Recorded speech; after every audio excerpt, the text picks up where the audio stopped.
thank you guys so much for joining me today. I'm delighted to be here at what is a really awesome event that Elena and the team have been putting on. So I have got a short deck to tell you how I see the world of freelancing and how I think you can be a successful freelancer.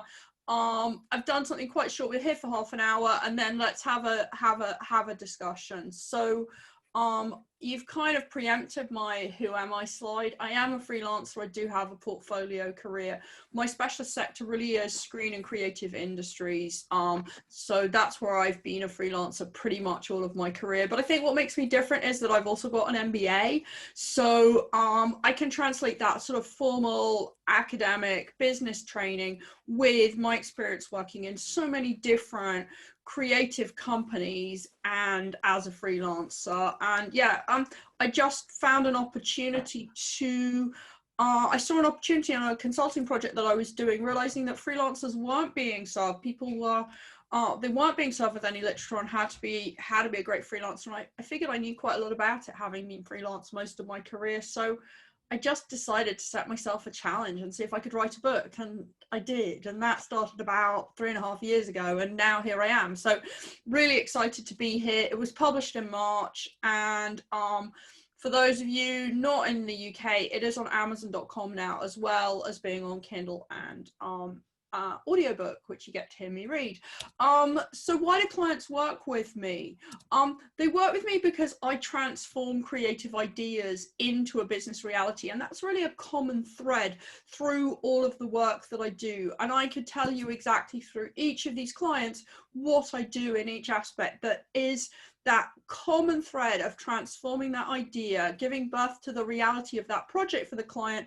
But I might do it in very different ways, whether I'm writing a book, producing a film, doing a consultancy project. But it's a common thread, and being able to explain why clients work with me, why I add value, really helps me as a freelancer to explain to clients what I can do, why what I can do for them can aid their business. So let's think about why companies hire freelancers. Let's go back to the beginning. Why do companies hire freelancers? In my head, there's really two reasons why a company would hire a freelancer. They need specialist skills, and those specialist skills, because they're specialists, are expensive, and therefore they don't need them in-house every day or 5 days a week. So they hire in freelancers because they need specialist skills, or they need extra capacity because they're really busy. So it's worth thinking about, with the work that you do or you plan to do as a freelancer, which of those functions does your work fulfill? And it's not a binary thing. It's not that you only deliver specialist skills or only add capacity to clients. It might be that different clients in different sectors hire you for different reasons, and some might be because of specialist skills, but there might be companies that just deliver those specialist skills, and there you're adding capacity. So thinking about that can help you understand how to position yourself. But that's all well and good, but actually what makes a successful freelancer, because we can really focus, and lots of people focus, education focuses a lot on all of the skills you need to have to do the work that you do. But for me, that's not enough just to be working in your freelancing, focusing on those technical skills that you have. Great freelancers work on their freelancing. So what do I mean by working on your freelancing? And I think that's the key to translating into being a successful freelancer. The difference between understanding that you've got to work on your freelancing as well as in it. So working in your freelancing is all about spinning plates, all the different projects you're working on, all the projects in the pipeline, and those plates, let's face it, because you're being paid to do those, they take priority. But those successful freelancers understand that to work on your freelancing, you've also got to wear lots of different hats. You've got to be the CEO of your freelancing career. You've got to be the finance director. You've got to be the marketing and sales director. You've got to be the ops director. So as the CEO, you're responsible for working out, like, what direction do I want my career to go in? Is it going where I want it to go? Is it, am I working on with clients I want to work with? Am I being challenged? Whatever those questions might be. As the finance director, you've got to send out invoices. You've got to make sure the money comes in. You've got to make sure your book's balanced so that you can pay your bills. Marketing and sales director, you've got to get yourself out there and fill your pipeline and get new business in. Otherwise you get into that cycle of feast and famine and feast and famine. And then as operations director, you've got to plan your time so that not only are you working in the business, in your freelancing, you're working on it. So thinking about that helps to translate how you can be a much more successful freelancer by focusing on the working on your freelancing as well as working in it. And for me, that successful freelancer psyche is about that, about you as a freelancer sitting on top of that stool with all legs bearing equal weight. So what do the legs represent? They represent the skills. Do you have the skills to deliver what you need to deliver? Because if you need more skills, then that's something to work on, because you've got to have the skills to deliver. You've got to have the financial drive to earn the money doing your freelance work, and you've got to have the desire to get out there and tell people that you're available for work. So let's think about this. That stool, it's really nicely balanced when all of those three legs are bearing equal weight. You're the freelancer sitting on top. But what happens if one of those legs isn't quite bearing equal weight? What happens if you take the financial drive away and you've just got skills and desires left? Well, you've got a hobby. You're not going to earn your living being a freelancer if you don't have that financial drive. If you take away the skills and all you're left with is financial drive and those desires, you're not going to be able to fill your clients' needs and obligations, because you're not going to have those skills to do that. And if you don't have the desires, you've just got skills and finances, you're going to sit there being brilliant, but nobody's going to know you're there and you're not going to find those clients. So that successful freelancer is somebody who's driving those three things. And you're also sitting there with a nice big smile on your face, looking after yourself and your mental health, because as a freelancer, you are responsible for looking after yourself. You haven't got anyone in HR saying to you, oh, you're looking a bit peaky. Do you know, are you stressed? This, that, and the other. You've got to work that out for yourself. So I'm just going to talk through some tools and strategies you can use to really balance those three legs out and drive your freelancing career forward. So skills, really taking some time to investigate what's in my toolkit, doing an audit. You know, what are my technical skills? What are my soft skills? What other skills do I have that I've never thought about using in my career but might be valuable? And looking at how you can do an audit. Where are you now? Where do you want to get to? How good are you? How good do you think you are at those skills? What about taking some soundings from some friends and colleagues and looking at how they perceive you? Because I know throughout my career that the things that I've taken for granted in myself as a freelancer are the things that actually my clients really value in me, and I'm completely blind to them because I so take them for granted in myself. So asking other people what skills you bring as a freelancer can be really insightful in terms of how you can express what you do. I've got to know my mindset. How secure am I in insecurity? If I feel really insecure about very ad hoc projects, how do I find clients that will keep me on for the longer term? Looking at retainer clients and that kind of thing. So how secure in insecurity, and how knowing that mindset can really help you. Also, as a freelancer, we have the luxury of making our own definition of success. What does it mean to me? What does success mean? Success for me means that actually, you know, as a freelancer, I can organize my own diary.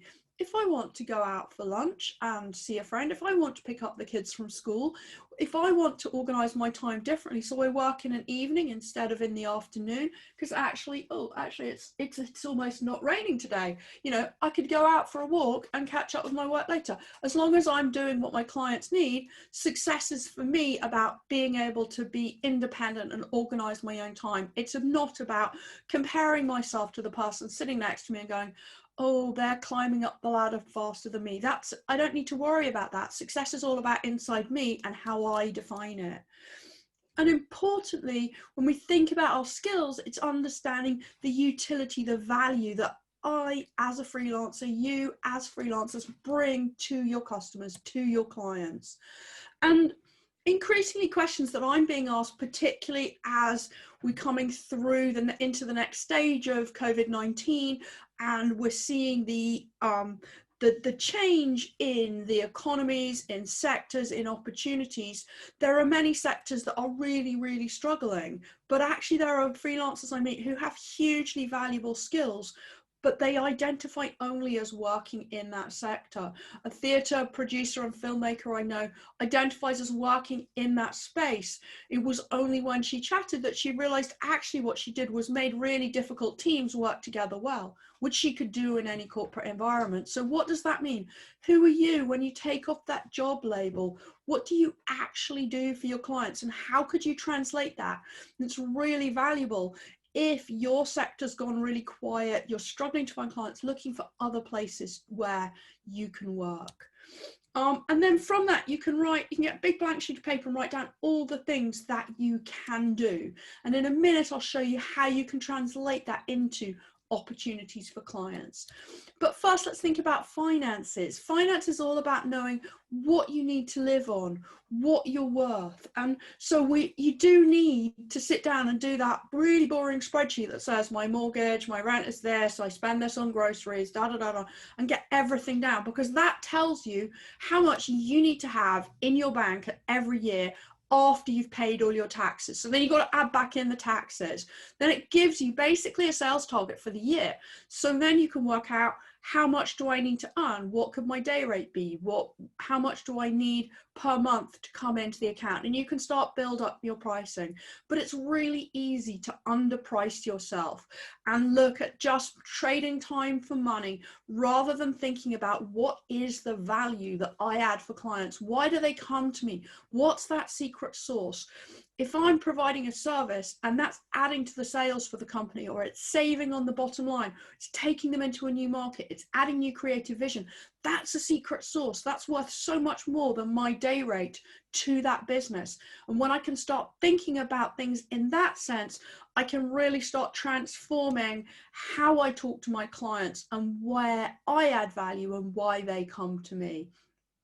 And the one thing I love doing when I'm talking to clients is I'm in that meeting, they're just waiting for me to pitch with the price, and they ask me, so how much is that going to cost? And if I don't hear a sharp intake of breath, that sound, when I pitch to them with the price, then I really feel I've left money on the table and I've underpriced my work. That sharp intake of breath for me tells me that the client's bought into me, they love the idea of the work I can do, they value it, I've priced it at an expensive, high value end that they really are taking seriously. It might be a little more than they thought they were going to pay, but I've been very convincing, and they are looking for a negotiation, looking to buy. If I don't hear that sharp intake of breath, I walk away from the meeting thinking I've underpriced my work, I've left money on the table. So I challenge you all to listen for that sharp intake of breath and enjoy it.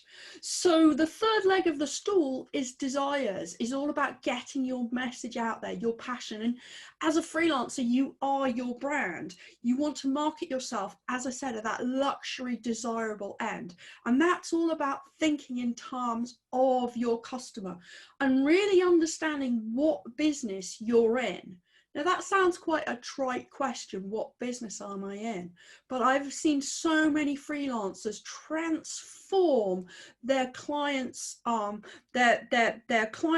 number of clients they've had, and get masses of extra work when they realize what business they're in. So I worked with some young girls who were wanting to run video making workshops in schools, and they went into schools in the UK. These are in the state system, so they don't have much budget, and they say, oh, we want to run video making workshops. And the schools are nice, they have a meeting, but they say, well, you know, the government doesn't give us a line in the budget that says video making workshops. So lots of interest, no conversions into clients. And they were really frustrated. And we talked about why they were frustrated. And what came out of the conversation was that actually video making workshops enhance literacy in children through the script writing, through the presenting, through teamwork, confidence, lots of. So actually what they were in was the literacy business and enhancing children's literacy. And what that meant was they could then look on the government statistics, okay, which schools are struggling with literacy, because we publish that in the UK. And they could look at the schools in their area and say, oh, look, that one's doing badly with literacy. They're going to have some extra money. Oh, let's have a meeting. Hi, school, we're here, we can enhance literacy. Oh, that sounds exciting. And the kids are going to really enjoy it because they're going to get to make a film. Where do we sign? We've got a budget line for literacy. So they weren't actually planning to do anything different. They were still selling their video services to schools. What they were able to do was explain it in a way that the customer understood why they could add value to them. And it's if you can start to think about how you can explain what you do in terms of why your clients hire you, you can then open doors and understand that that question about what business am I in becomes quite transformational. And from that, you can find clients to literally date. So we'll talk about that in a minute. So you had that blank sheet of paper of this is what I can do. Now your challenge is to write that down in terms of why me. For every statement of something you can offer, why is a client going to come to you for that skill, for that service? So thinking about that. And then once you've got that why me piece down, you can start to find clients to date. Now, we've all got great networks, much greater than we think. The anthropologist Robin Dunbar talks about everyone having about 150 people in their network who they're the sort of people that if you bump into them in a bar, in a cafe, you can just sit down, you know exactly who each other are, you sit down, have a cup of tea, really nice to catch up. So if I've got 150 people and all of you have got 150 people in your network, then that's 22,500 people at one step removed. So that's an awful lot of people that you could get introduced to. So who are those 150 people? They're not all going to be potential clients, but some of them could be your sponsors, people who are talking about you when you're not in the room. Now, they're my favorite people because I can be off doing something else and they're telling people how brilliant I am. So I love those. Mentors are brilliant too. They're people who are a few steps above you in your sector, doing what you do, who can help and advise you, support you, and potentially refer you work. But introducers are a real strength. And before we started, I think it was Serge was talking about LinkedIn and stuff like that. And that's a place where you can see who is great to find introducers because they're friends, they're in those 150. They're not people who are going to hire you directly, but they've probably got people in their network they can introduce you to. So chat to them. You know, you never know where there might be an opportunity, and that's how you can grow your network. If you're going to keep it, it's quite useful to try and keep all this information on a spreadsheet, but obviously data protection, put a password on any personal information you keep like that. So you've got a sense of how you can go out and grow your network. So why is freelancing like dating? And I really think there are loads of parallels to it because actually when we're freelancing, those first impressions really do count when we first meet a client. And, you know, it's a long time since I went dating, I will admit to that. But, you know, I do remember those really awful dates where I really wasn't feeling very good about myself. And I kind of had like desperate tattooed on my forehead and I didn't really believe in myself. And the date always went wrong. And it's the same with freelancing. If I walk into a client and I don't feel like I bring value, I bring utility, the client's going to see that. And just like dating, freelancing, we're looking for long-term relationships with our clients. We want to build something for the future, some long-term relationships. So I'm looking for people who share my values. You know, the person that our life partners are people we share values with. So what does that mean? Finding clients that share your values. And it's really easy. You go to a first meeting with a client and you're like, boy, your mind is blown by how much work you could possibly offer them. And you could, there's amazing things and you could change the world together. That's great. But start with a little bit of courtship. Start with a small project. Build that trust. Get to know them. I've met clients over the years. It seems so too good to be true. 3 months down the line of a small project and I'm like, that was great, but this relationship is not going anywhere. So getting that trust and that courtship is really important, both for you and the client, because you can start small, deliver a little thing, and then whilst you're talking to them, there's another opportunity and another opportunity. So be very careful not to over deliver because you're giving them too much that you could sell later on. And of course, you've got to be someone people want to spend time with. if I'm looking for freelancers to join me on a project, I'm looking for people who've got all the skills that I want, but actually I'm looking for someone who also I'd like to work with, because it's, working together is intense, and those people that I want to work with are the ones that I'm going to go back to time and time again. So for me, successful freelancers understand why they add value, how they find clients who value you, who share their values. And that all comes from knowing what they do. So that's me. That's my quick whistle stop tour through freelancing. Love you to join me on social media. My handles are there. As I said, the book is available as a paperback, ebook, and audio book. So thank you very much. I'm going to stop screen sharing now, and I'd love to hear any questions from you. I can see there's been lots going in the chat.